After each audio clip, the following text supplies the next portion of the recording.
Hello all, welcome to Amigos IAS Academy. In today's session, we shall be discussing 4 important topics published in the Hindu newspaper. So these are the 4 important topics which we shall be discussing in today's session. The first topic is about the post of Deputy Speaker. So what is the relevance of this topic in your mains examination? So it is covered under your GS paper 2 under your polity section. Now, this topic is very important for upcoming mains, and this article is mainly published by an eminent expert, which is important for your mains examination. Now, before going into the topic, the office of Deputy Speaker has remained vacant throughout the tenure of 17th Lok Sabha. The 18th Lok Sabha is constituted after 2024 elections, and 18th Lok Sabha is yet to elect its Deputy Speaker. So, in light of this issue, we are discussing today's article. Now, we have to discuss what is the relevance and prominence of Deputy Speaker, what are the constitutional provisions given regarding Deputy Speaker, what are the impacts of this constitutional vacuum created, and is there any need for legislative reforms to be brought? So these are the different angles which we shall discuss through this article. The first and foremost, what are the provisions given under your constitution regarding Deputy Speaker?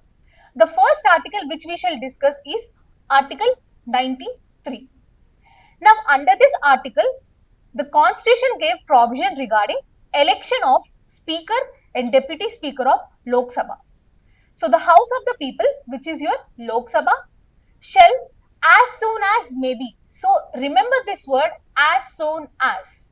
The Lok Sabha has to choose 2 members. One is your Speaker and other is your Deputy Speaker. So the election should be taken place for both Speaker and Deputy Speaker in your Lok Sabha. And if the position of Speaker and Deputy Speaker becomes vacant, the Lok Sabha should again elect another person to fill the position of Speaker or Deputy Speaker. So this article is majorly mentioning the procedure for electing your Speaker and Deputy Speaker. Next article is Article 95. So what are the provisions under your Article 95? Power of Deputy Speaker or other person to perform the duties of the office or to act as Speaker.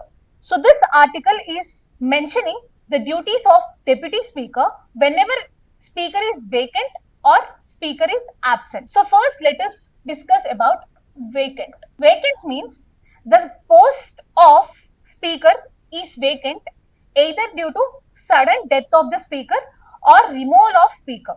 Now, whenever the position of Speaker is vacant, who shall be acting as Speaker of the Lok Sabha? The Deputy Speaker steps in. So, your Deputy Speaker acts as your Speaker. What if the post of Deputy Speaker is also vacant? Then, any member of Lok Sabha who is appointed by President shall act as Speaker. So, whenever the post of Speaker is vacant, the Deputy Speaker steps into the shoes of Speaker. What if Deputy Speaker post is also vacant? Then any member of Lok Sabha appointed by President shall be acting as your Speaker. Now moving on to provisions if the Speaker is absent from attending the sittings of the House. What are the provisions? If Speaker is absent either due to ill health or any other reason, again the Deputy Speaker steps into the shoes of Speaker. Means the Deputy Speaker will preside the sitting of the Lok Sabha. What if again this Deputy Speaker's position is vacant? Then any such person mentioned as per rules of procedure of Lok Sabha. So as per rules of procedure of Lok Sabha, any person who is mentioned shall be acting as your Speaker. Now what if even this person is absent? Even the person mentioned under your rules of procedure of Lok Sabha is absent, then members of Lok Sabha shall select one member to act as Speaker. So the first, whenever Speaker is absent, immediately Deputy Speaker will act as Speaker of the House. What if Deputy Speaker is also absent? Then any such person mentioned under the rules of procedure of Lok Sabha shall be presiding the sitting of the Lok Sabha. What if even this member is absent? Then the Lok Sabha will select any one member to preside the session. So this is the case for your absent situation. Now, as here we mentioned, any such person mentioned as per rules of procedure of Lok Sabha. What is mentioned under your rules of procedure of Lok Sabha? As per rules of procedure of Lok Sabha, your speaker nominates not less than 10 chairpersons to Lok Sabha. So, speaker nominates not less than 10 chairpersons to Lok Sabha. These 10 chairpersons, out of these 10 chairpersons, any one member shall preside over the sittings in case of when speaker and deputy speaker are absent. So, this is the provision given under your rules of procedure of Lok Sabha. And these 10 chairpersons, they cannot preside the session when the speaker and deputy speaker positions are vacant. They can only preside when both speaker and deputy speaker are absent, not in the case of vacancy. Only during absenteeism they can preside the session, but they cannot preside the session when the position of speaker or position of deputy speaker is vacant. So this is the important provision. So they cannot preside in case of vacancy, but they can preside only in the case of absenteeism. So these are the provision under your Article 95. Now, what is the evolution of post of deputy speaker? The position of deputy speaker is given under your British rule. The position originated in the Central Legislative Assembly under British rule, where it is known as deputy president, not deputy speaker, but it is called as deputy president. So the first person to hold this post of deputy president is Sachidananda Sinha in 1921. This is important fact. And after we got independence, the first person to be elected is M.A. Iyengar. He is the first deputy speaker post independence. Now, what is the election procedure for deputy speaker? The election of deputy speaker takes place in Lok Sabha amongst its members. The second important point to be noted is there is a long-standing convention which is followed in Parliament, where the speaker is generally from ruling party and the deputy speaker is generally left to the opposition. Means opposition are given chance to contest for deputy speaker position. This is the long-standing parliamentary convention. It is not legally binding, but it is a convention which is followed throughout the years. Now, oath and affirmation. The deputy speaker need not take a separate oath to be acting as a speaker, but whatever oath he takes as a MP of Lok Sabha is sufficient for him to act as deputy speaker. Now, what is the tenure of deputy speaker? The tenure is during the life of Lok Sabha. And under Article 94, these three important provisions are given. So the deputy speaker has to vacate to his seat when he ceases to be a member of Lok Sabha. Means when he ceases to be a member of Lok Sabha, automatically his position as deputy speaker becomes vacant. Again, when he resigns by writing to speaker, so he should address his resignation to speaker. And if he is removed by resolution passed by a majority of all then members of the Lok Sabha, that is your effective majority. Remember this, it is not simple majority, it is effective majority. Now, these following points are mentioned in your article, which are important for our discussion. First is the phrase as soon as may be. So, we have observed this phrase under your Article 93, which says that the Lok Sabha has to elect speaker and deputy speaker as soon as may be. What is this term as soon as may be showing? It is showing that it is not discretion of Lok Sabha, but it is an urgent issue of Lok Sabha. So this is implying urgency, not discretion. So the deputy speaker post has to be filled by Lok Sabha. And Constitution of India places deputy speaker in equal footing with the speaker. The intent of Article 94 is Lok Sabha must ever function without a second in command. Who is your second in command? It is your deputy speaker. Now the constitution is clearly saying that deputy speaker is a mandatory post to be filled under your Article 93.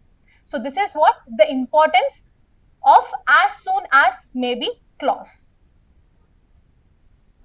Now, not just filling in.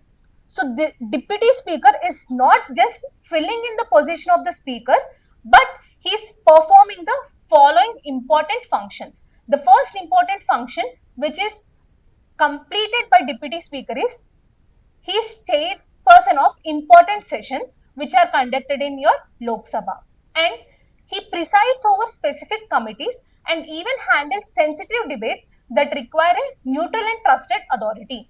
And he is expected to act impartially once elected regardless of party affiliation. So these are important function of your deputy speaker. He is not just a fill-in of your speaker, but he performs these important functions. Now, fostering bipartisan respect. As we already discussed about long-standing parliamentary convention which says that the deputy speaker has to be from the opposition party. So this establishes a bipartisan respect in your Lok Sabha. It balances the power within the house and helps to build trust and cooperation. Means it is balancing the power between the ruling party and the opposition, and it is also building cooperation between both ruling party and your opposition. And it reinforces the non-partisan ethos. So this is the importance of the deputy speaker and the long-standing convention which we are following. Now, is this constitutional vacuum observed before? Throughout the years of the parliamentary process, this is the first time which we are observing this constitutional vacuum. Means this is the longest tenure without appointing any deputy speaker to the Lok Sabha. The delay now running into multiple years raises fundamental question about adherence to constitutional provision. So now the present government or the present Lok Sabha is failing by not adhering to the constitutional provisions given. Now what is the impact of this vacuum that is created without appointing the deputy speaker? The first point is it is undermining the institutional safeguards established by constitution under your Article 93, 94 and 95. And it centralizes the procedural power solely with the speaker, and the ruling party eliminate the vital counterbalance. As we have already discussed, the speaker is from ruling party, the deputy speaker is from opposition. Now the deputy speaker is counterbalancing the distribution of power within the Lok Sabha. Now without appointing a deputy speaker to Lok Sabha, we are disturbing this counterbalance between the ruling party and the opposition party. In an emergency, such as the speaker's resignation, death or removal, the lack of designated second in command could lead to confusion. So when there is no deputy speaker, in case of emergency where speaker can't preside over the sittings, there is a confusion regarding presidency of Lok Sabha. Signals a broader disregard to parliamentary convention. So whatever long run parliamentary convention we are following, that is being disregarded. Failing to fill the post is an active sidelining of consensus-based politics. In an era of increasing polarization, restoring the practice of appointing deputy speaker from opposition can help to rebuild the institutional credibility and to inject a degree of balance into the legislative proceedings. So, if we start the election of deputy speaker again, it brings some credibility to your parliamentary system and it injects the balance into the legislative proceedings. So, these are important points why we need deputy speaker and what is the impact of constitutional vacuum created. Now, what is the need for legislative reform? The present Lok Sabha is sidelining the important constitutional provisions and important parliamentary precedents. So this brings us to the point where we need a legislative reform which gives us a time framework for election of deputy speaker. So this is very much important in present scenario. Now, the discussion brings us to a conclusion which says that the office of deputy speaker is neither symbolic nor optional, but it is a constitutionally mandated post. The deputy speaker upholds the integrity and continuity of your legislative proceedings. So this shows what is the importance and relevance of deputy speaker for your Lok Sabha. So moving on to second topic of the day is about IIP. What is the full form of IIP? IIP stands for Index of Industrial Production. So what is its relevance under your UPSC? It is majorly covered under your GS paper 3, that is under economy. So this is the article published under the Hindu newspaper. What is IIP? Index of Industrial Production. The first is, it is an indicator. So what is this indicating? Changes in volume of production of what? Of industrial goods. So it is indicated in the changes in volume of production of your industrial goods. Now, who publishes this IIP?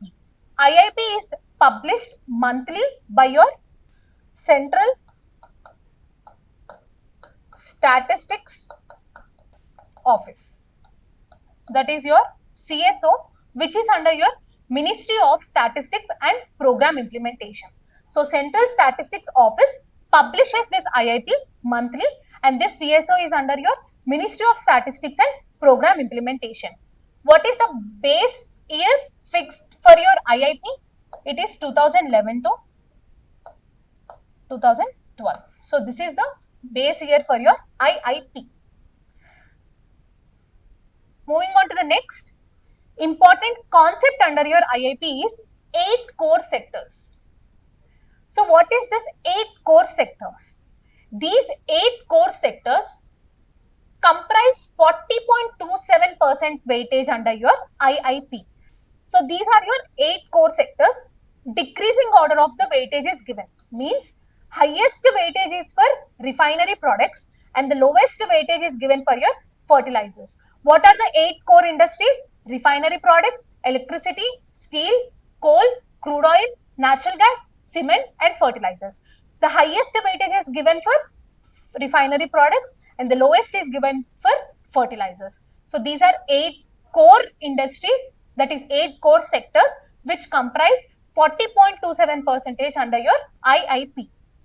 Moving on to third important topic of the day is about Tishian Reef. What is the relevance under your UPSC? It is covered under your GS paper 2 International Relations, and it is even important for prelims.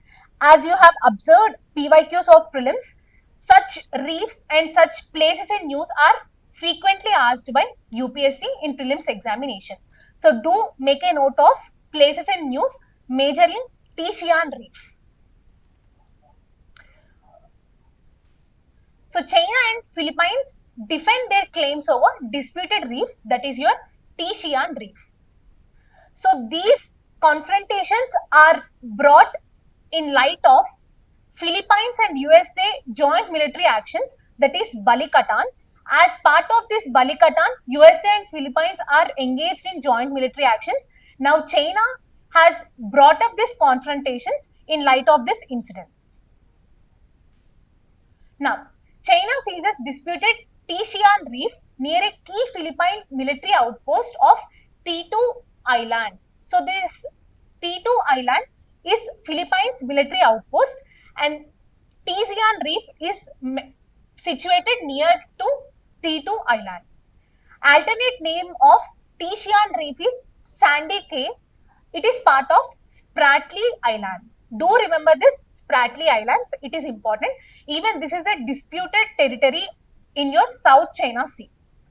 A territorial sea claim around Sandy Cay would provide a boost for nearby Subi Reef, one of China's reclaimed and militarized deep water ports. Now see this map. This is your T2 island. T2 island is under your Philippines control, whereas your Subi Reef is under China. Now the disputed land is this Sandy Cay, that is your Tishan Reef. So this is important for your prelims. Next, the last important topic of the day is on Stockholm International Peace Research Institute, that is SIPRI report. So what is this Stockholm International Peace Research Institute? It's an international institute which generally publishes data on your arms control, disarmament, and about report of arms which are with different countries. So this is the article which is published in the Hindu newspaper. This says that India's military expenditure is the fifth largest globally. It grew by 1.6% to $86.1 billion, while Pakistan has spent $10.2 billion according to the SIPRI report. Now, what are the top 5 countries? First one is your USA, second is China, third is Russia, fourth is Germany, and rank of India is very important. India stands at 5th rank. So this is the global expenditure which is invested by countries across the world, and Pakistan stands at 35th position. This is important and it can be used for your mains answer writing. So that's all for today. Coming to mains practice question, is the post of Deputy Speaker symbolic? Critically examine the importance of this post. Do write mains practice question. That's all for today's session. We shall meet tomorrow with a new topic. Till then, happy learning.